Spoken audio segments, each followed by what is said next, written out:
April 3, 1985, Redwood Springs, Texas. The pickup truck sat there like a question mark on gravel. Deputy Frank Holloway noticed it first during his dawn patrol. A dusty Ford F-150, engine still running, parked crooked along the abandoned railway line that hadn't seen a train in 15 years.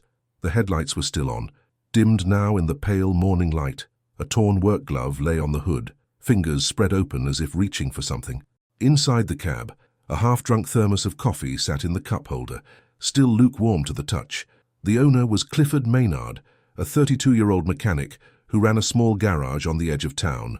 Everyone knew Cliff. He fixed tractors, changed oil, and never charged the widows more than parts cost. He had steady hands, a quiet demeanor, and a reputation for showing up on time. That morning, he didn't show up at all. Frank radioed it in. Sheriff Tom Bridger arrived 20 minutes later, boots crunching on the dry earth. The two men stood in the heat, staring at the truck as if it might explain itself. Cliff's toolbox was open in the truck bed, wrenches scattered like someone had been interrupted mid-task. There were no signs of struggle, no blood, no tracks leading away into the brush. Maybe he walked off to take a leak, Frank suggested, squinting toward the mesquite trees. With his truck running, Bridger replied. For 6 hours. They searched the area until noon. The sun climbed high and merciless, turning the landscape into a furnace of red dirt and dry grass. They found nothing, no footprints, no cigarette butts, no clues. By evening, Cliff's wife, Donna, stood in the sheriff's office, her face pale and tight. She was 29, pregnant with their second child, and her hands wouldn't stop shaking. She told them Cliff had left the house around 4 a.m. to help Ralph Dunbar with a broken hay baler. Ralph owned a large ranch just north of town and often hired Cliff for repairs. He said he'd be back by breakfast, Donna whispered. He promised. The sheriff drove out to the Dunbar ranch that same night. Ralph met him at the gate, a tall man in his mid-30s with sun-damaged skin and forearms thick from years of ranch work. He seemed genuinely surprised. Cliff never showed it, Ralph said, leaning against the fence post. I waited till 6, then figured he got tied up somewhere else. You know how it is. Did you call him? Didn't have his number on me. Figured I'd catch him later in the week. Bridger wrote it down. Everything Ralph said made sense, but something about the way he stood there, too still, too calm, stuck in the sheriff's mind like a burr. The search expanded over the next few days. Volunteers combed the railway line, the dry creek beds, the thickets of juniper and mesquite. They dragged the old stock pond on the Harmon property. They checked abandoned barns, grain silos, and the crumbling remains of the old cotton gin. They found rusted cans, a coyote den, and the skeletal remains of a longhorn steer, but no Clifford Maynard. By the end of April, the case began to cool. The local newspaper ran a story. Mechanic vanishes near old rail line. Family seeks answers. Tips came in. Sightings in El Paso, rumors of gambling debts, whispers about a woman in Abilene. None of them led anywhere. Donna gave birth to a daughter that July. She named her Claire after Cliff's mother. The baby had his dark eyes. The first year was the hardest. Donna stayed in Redwood Springs, hoping Cliff would walk through the door one day with some wild explanation. She kept his garage open for a while, but the bills piled up and the customers drifted to the new Chevron station on the highway. By Christmas of 1986, she'd sold the property and moved back to her parents' place in Lubbock. People talked. In a town of 1-200, everyone had a theory. Some said Cliff had run off to start over. Maybe he'd gotten cold feet about being a father again. Others whispered about debts to the wrong people or an affair that went sideways. A few older folks remembered that Cliff's uncle had disappeared back in the 60s, and they wondered aloud if it ran in the family. Ralph Dunbar's name came up more than once. He'd been the last person to expect Cliff that morning, and some folks thought that was suspicious. But Ralph was well liked, a deacon at First Baptist, and a major employer in the area. Sheriff Bridger questioned him twice more, but Ralph's story never changed. He had no reason to harm Cliff. He barely knew him outside of business. The case went cold by 1987. Bridger retired in 1991, handing the file over to his successor with a note. No leads. Presumed dead or voluntary disappearance. Donna remarried in 1993, a good man who worked for the school district. She stopped coming back to Redwood Springs. Cliff's mother, Evelyn, died in 1998 without ever knowing what happened to her son. His daughter, Claire, grew up barely remembering him, just a faded photograph on the mantel, and stories told in hushed tones. Redwood Springs moved on. The old railway line was torn up in the 2000s and replaced with a gravel bike path. The Dunbar Ranch stayed in the family. Ralph's son took over in 2010, when Ralph's knees gave out. The annual rodeo still drew crowds. The diner still served chicken fried steak on Thursdays, but in certain circles, at the VFW Hall, at the feed store, at the back tables of the Golden Skillet Cafe, people still wondered. Cliff Maynard's name became shorthand for something unfinished, a question that hung in the air like dust motes in sunlight. In 2022, the Texas Cold Case Division launched a new initiative, reopening unsolved disappearances from the 1980s using advanced DNA analysis and digital forensics. A young investigator named Rachel Crowley pulled Cliff's file almost by accident while searching for cases in West Texas. She was 31, sharp-eyed, and stubborn in the way that good investigators are. She read through the yellowed reports, the witness statements, the grainy photographs of the abandoned truck. Something about it bothered her. The truck had been idling for hours. The toolbox was open. The glove was torn. "People don't just vanish," she said to her partner, a veteran investigator named Luis Rocha. "Not like that." "Maybe he did," Luis replied. "It was the 80s. Easier to disappear back then, or easier to get away with murder." Rachel requested the evidence from storage. Most of it had been lost or mishandled over the decades, but a few items remained. The torn glove, a scrap of denim fabric found snagged on barbed wire near the truck, and a small metal button. The denim had never been tested. In 1985, DNA analysis was still in its infancy. Rachel sent it to the lab. March 2025. Redwood Springs, Texas. The results came back on a Tuesday morning. Rachel sat in her cramped office in Austin, staring at the screen. The denim fabric contained 2 DNA profiles. One matched Clifford Maynard's dental records and blood type on file. The other was unknown, but it was male and it was in the system. She ran it through the database. Match: Ralph Eugene Dunbar, Diob, 11/12/1948. Her heart kicked hard in her chest. Ralph Dunbar, the rancher, the man who'd been the last to see Cliff alive, or so he claimed. Rachel called Luis. "We need to go to Redwood Springs." "Why?" "Because I think Ralph Dunbar killed Clifford Maynard." They drove out the next day. The town looked smaller than Rachel had imagined, sun-bleached and quiet, with a single stoplight swaying in the wind. They met with the current sheriff, a soft-spoken woman named Angela Reyes, who listened carefully and pulled the old case file from a dusty archive box. "Ralph's still around," Angela said. "Lives on the ranch. 76 now. Keeps to himself mostly. His son runs the operation." "We'll need a warrant," Rachel said. "For what?" "To search the ranch. If Dunbar's DNA is on fabric found at the scene, it means he lied. He said he never saw Cliff that morning. But he did." The warrant came through 2 days later. At dawn on March 28, 2025, a team of deputies and investigators descended on the Dunbar ranch. Ralph's son, Jacob, met them at the gate, confused and defensive. "What's this about?" "We need to search the property," Rachel said, "in connection with the disappearance of Clifford Maynard in 1985. Jacob's face went pale. "Carson, that was 40 years ago. Cold cases don't have expiration dates." They searched the main house first, neat, sparse, with faded family photos on the walls, then the outbuildings, the machine shed, the old chicken coop. Finally, they reached the barn. It was a massive structure, weathered wood and rusted tin, filled with decades of accumulated junk. Old saddles, broken fencing, coils of barbed wire, and hay bales stacked to the rafters. Rachel walked slowly through the space, her boots echoing on the dirt floor. Luis was up in the hayloft, sifting through boxes. "Rachel," he called down, "you need to see this." She climbed the ladder. Luis was crouched near the far corner, where the floorboards had rotted through. He'd pulled one up. Beneath it, wrapped in oilcloth, was a revolver. Rachel's breath caught. She pulled on gloves, carefully lifted the bundle. The cloth was brittle, stained dark in places. Inside was a Smith & Wesson .38 Special, the barrel still crusted with old dirt. "Bag it," she said quietly. They kept searching. An hour later, in the main house, Rachel opened the bottom drawer of an old oak desk in Ralph's study. Inside, beneath a stack of faded receipts and cattle auction flyers, was a wristwatch. It was a Timex, scratched and tarnished. On the back, engraved in small letters, C. J. M. 1980. Clifford James Maynard. Rachel held it up to the light, her hands steady despite the adrenaline flooding her veins. "We've got him," she said. April 2, 2025, Redwood Springs, Texas. Ralph Dunbar was arrested at 6:47 a.m. as the sun broke over the flat horizon. He didn't resist. He didn't say a word. He just stood there in his faded jeans and plaid shirt, hands behind his back as the cuffs clicked shut. The town erupted. By noon, the parking lot outside the sheriff's office was packed. News vans from Lubbock and Amarillo lined the street.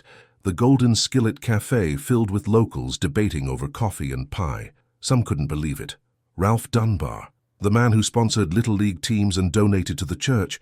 Others nodded grimly as if they'd suspected all along. Donna Maynard, now Donna Fletcher, drove in from Lubbock the next day. She was 59, graying at the temples, but her eyes still carried the weight of 1985. She sat across from Rachel in a small interview room. "Is it really him?" she asked, her voice barely above a whisper. "We believe so," Rachel said. "The evidence is strong." Donna's hands trembled. Why would he? We're still piecing that together." Rachel had spent the past week working the case non-stop.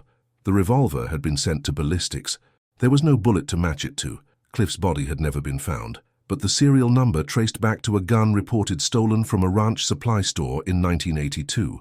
The denim fabric with Ralph's DNA had been found snagged on barbed wire just 20 feet from where Cliff's truck was abandoned. And then there was the watch. Rachel interviewed Ralph twice. He sat in the interrogation room with a court-appointed lawyer, his face weathered and expressionless. He denied everything. "I didn't kill Cliff Maynard," he said flatly. "I don't know how that watch got in my desk. Someone must have planted it. And the gun. Never seen it before." "Your DNA was on fabric found at the scene." Ralph's jaw tightened. "Maybe I gave him a ride once. Maybe we shook hands. I don't remember. It was 40 years ago." His lawyer leaned in. "Unless you have a body, Sheriff, this is all circumstantial." Rachel knew he was right, but she kept digging. She tracked down the original deputies who'd worked the case. Frank Holloway had died in 2019, but his widow gave Rachel access to his personal files.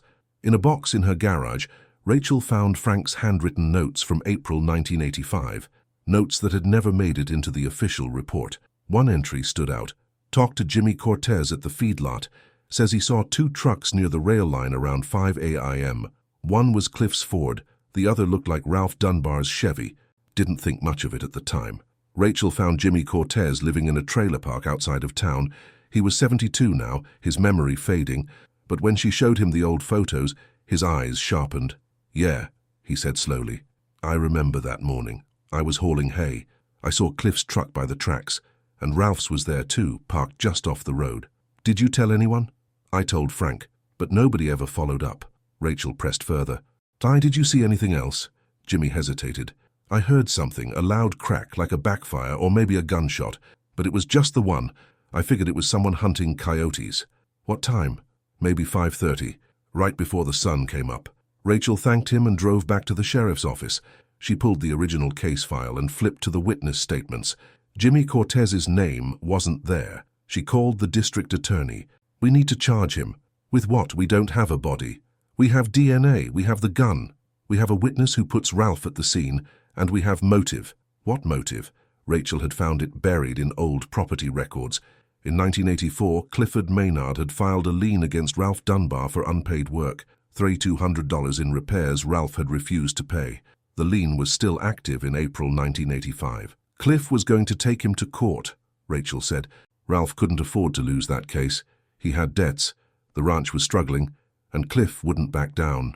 The DA was quiet for a long moment. "All right, let's go to trial." May 2025, Redwood Springs Courthouse.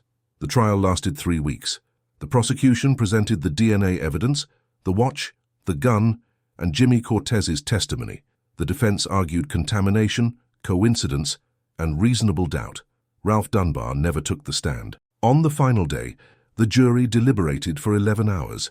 When they returned, the foreman stood and read the verdict. "We find the defendant guilty of murder in the 2nd degree." The courtroom exhaled. Some people wept. Others sat in stunned silence. Ralph showed no emotion. He was led away in handcuffs, his head high.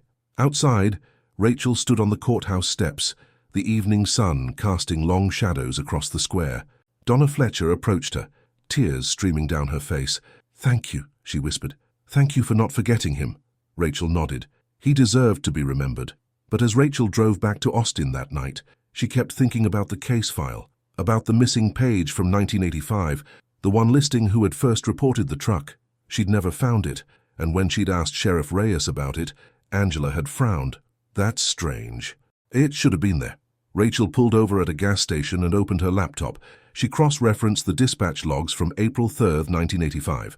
The first call reporting the abandoned truck had come in at 6:14 a.m. The caller's name, Ralph Dunbar. Rachel sat back, her mind racing. Ralph had called it in. He'd reported the truck himself. That meant he'd been there. Not just nearby, but there. And if he'd been there, and Cliff was already gone, she thought about the torn glove on the hood, the toolbox left open, the engine still running. Ralph had staged it. He'd called it in to look innocent, to be the concerned neighbor, the helpful rancher, and for 40 years, it had worked. Rachel closed the laptop and stared out at the darkening highway. Somewhere out in that vast Texas landscape, Clifford Maynard was still missing. His body had never been found. Maybe it never would be. But his name was no longer just a question mark. It was an answer, and Ralph Dunbar would spend the rest of his life behind bars. In Redwood Springs, the old-timers still gathered at the Golden Skillet. They still talked about the case, turning it over like a familiar coin. Some believed Ralph, some didn't. But on quiet mornings, when the wind swept across the old railway line, you could almost hear it, the ghost of an engine idling in the dark, waiting for a man who would never come home. September 2025. Redwood Springs, Texas. The verdict should have been the end. Ralph Dunbar was sentenced to 25 years to life. At 76, it was effectively a death sentence. The courtroom had closed. The news vans had packed up and left. Redwood Springs settled back into its rhythm of Friday night football games and Sunday morning services. But Rachel Crowley couldn't let it go. She sat in her office in Austin on a sweltering September afternoon, the case file spread across her desk. The conviction had been solid. DNA, physical evidence, witness testimony. The jury had believed it. The judge had affirmed it. Ralph Dunbar was guilty. So why did she feel like something was still missing? It was the body. Clifford Maynard's body had never been found. And without it, there was always that sliver of doubt, that whisper in the back of her mind. Ralph had maintained his innocence throughout the trial, stone-faced and silent. He'd never confessed, never led them to remains. Rachel flipped through Frank Holloway's old notes again, the ones she'd found in his widow's garage. Most of it she'd already combed through, but there was one entry she kept coming back to. April 10, 1985, searched Dunbar property with consent. Ralph Cooperative, checked main barn, tool shed, south pasture, nothing found. Note, didn't check old cistern. Ralph said it was sealed in '82 after a calf fell in. Rachel sat up straighter. The old cistern. They'd never searched it during the recent investigation because it hadn't been mentioned in the official reports. Only in Frank's personal notes, she called Sheriff Angela Reyes. "The cistern on the Dunbar ranch," Rachel said. "You know anything about it?" Angela was quiet for a moment. "Old well system, I think. Out past the north pasture." "Why?" Frank Holloway's notes say Ralph told him it was sealed in 1982, 3 years before Cliff disappeared. So why would Ralph specifically mention it if it was already sealed? Why bring it up at all? Angela's voice sharpened. I think we need to look at it." 2 days later, Rachel drove back to Redwood Springs. This time she brought a cadaver dog handler named Marcus Webb and his German shepherd, Sadie. Sheriff Reyes met them at the edge of the Dunbar property with a county engineer named Paul Vasquez. Jacob Dunbar, Ralph's son, stood by the gate with his arms crossed. His face was drawn, exhausted. The trial had aged him. "What now?" he asked bitterly. "We need to search the old cistern," Rachel said. Jacob's expression flickered, something between surprise and resignation. "That thing's been sealed for decades. We still need to check." He led them across the property, past the main barn and the corrals, out to where the land turned wild with mesquite and prickly pear. The cistern sat in a shallow depression, barely visible beneath overgrown grass, and a rusted metal cover bolted down with concrete. Sadie circled the area immediately, her nose working the ground. Then she sat down next to the cistern cover and barked once. Marcus looked at Rachel. "She's got something." Paul Vasquez knelt down, examining the concrete seal. "This is old work," he said, "but it's been disturbed. See these cracks? This wasn't done professionally. Looks like someone mixed concrete by hand and poured it fast." Rachel's pulse quickened. "Can you open it?" It took 2 hours. They brought in equipment, jackhammers, pry bars. The concrete crumbled away in chunks, revealing the old bolts underneath, rusted but still holding. When they finally pulled the metal cover free, a wave of stale, earthy air rushed out. Rachel aimed her flashlight down into the darkness. The cistern was maybe 15 feet deep, stone-lined and narrow. The bottom was littered with debris, rotted wood, old fence posts, a tangle of wire. And then, half buried in the dirt and sediment, she saw it. Bones. "We've got remains," Rachel said quietly. Sheriff Reyes called in the medical examiner and a forensic recovery team. They spent the rest of the day carefully excavating the cistern, photographing every layer, documenting every find. By nightfall, they had recovered a nearly complete human skeleton, along with fragments of clothing, denim, work boots, a belt buckle, and near the skull lodged in the vertebrae, they found a deformed .38 caliber bullet. The medical examiner, Dr. Helen Park, examined the remains on site. Male, early 30s, approximately 5'10", gunshot wound to the upper back, likely severed the spinal cord. Death would have been quick. Rachel looked at the bones laid out on the tarp, illuminated by portable floodlights. After 40 years, Clifford Maynard had finally come home. October 2025, Redwood Springs. The DNA confirmation came back a week later. The remains were positively identified as Clifford James Maynard. The bullet matched the rifling pattern of the revolver found in Ralph's barn. Rachel drove to the state prison in Huntsville to confront Ralph one last time. He was thinner now, grayer, his hands trembling slightly as he sat down across from her in the visiting room. He didn't look like a killer. He looked like someone's grandfather. "We found him," Rachel said, "in the cistern, right where you put him." Ralph stared at her, his face unreadable. "The bullet matches your gun. His DNA is all over that site." "It's over, Ralph. No more lies." For a long moment, Ralph said nothing. Then he let out a slow, shuddering breath. "I didn't mean to," he said finally, his voice hoarse. "I didn't mean for any of it." Rachel leaned forward. "Tell me what happened." Ralph closed his eyes. "Cliff came to the ranch that morning, early, like we'd planned. But he didn't come to fix the baler. He came to collect the lien. Yeah, he had the paperwork. Said he was filing it with the court that afternoon if I didn't pay up. $3,000. Ralph's hands clenched into fists. I didn't have it. The ranch was bleeding money. Drought, bad cattle prices, loans I couldn't cover. I begged him to wait. Just a few more months. And he said no. Ralph nodded. He said I'd had a year, that he had a family to feed too, that he wasn't running a charity. His voice cracked. We argued. Out by the barn, I told him he was going to ruin me. He said that wasn't his problem. Rachel waited. I had the gun in my truck. I'd been using it for coyotes. I don't even remember pulling it out. I wanted him to listen. To stop walking away. Ralph's eyes opened, wet and red. He turned around, started yelling at me, told me to grow up and pay my debts like a man. "So you shot him?" "I didn't mean to. My hand it just went off. One shot." He dropped like a stone. Ralph's voice was barely a whisper now. There was so much blood. He tried to say something, but then he just stopped. Rachel's jaw tightened. "What did you do?" I panicked. I drove his truck to the rail line, made it look like he'd been there, left his toolbox open, tore his glove. Then I went back and I put him in the cistern. It took me all day to seal it. I told everyone it had been sealed for years. Nobody questioned it. "And you called it in," played the concerned neighbor. Ralph nodded miserably. "I thought if I was the one who reported it, nobody would suspect me. And for 40 years, it worked." Rachel stood up, her chair scraping against the floor. Clifford Maynard had a wife, a daughter, a mother who died without knowing what happened to him. You took all of that from them. "I know," Ralph whispered. "I know." Rachel walked out without another word. November 2025, Redwood Springs Cemetery. The funeral was small. Donna Fletcher stood at the graveside, her daughter Claire beside her. Claire was 40 now, a schoolteacher in Lubbock, with her father's dark eyes and quiet demeanor. She'd never really known him, but she'd carried his absence her entire life. They buried Clifford's remains next to his mother's grave, under a simple headstone that read, Clifford James Maynard, 1953, 1985, beloved husband, father, and friend, gone but not forgotten.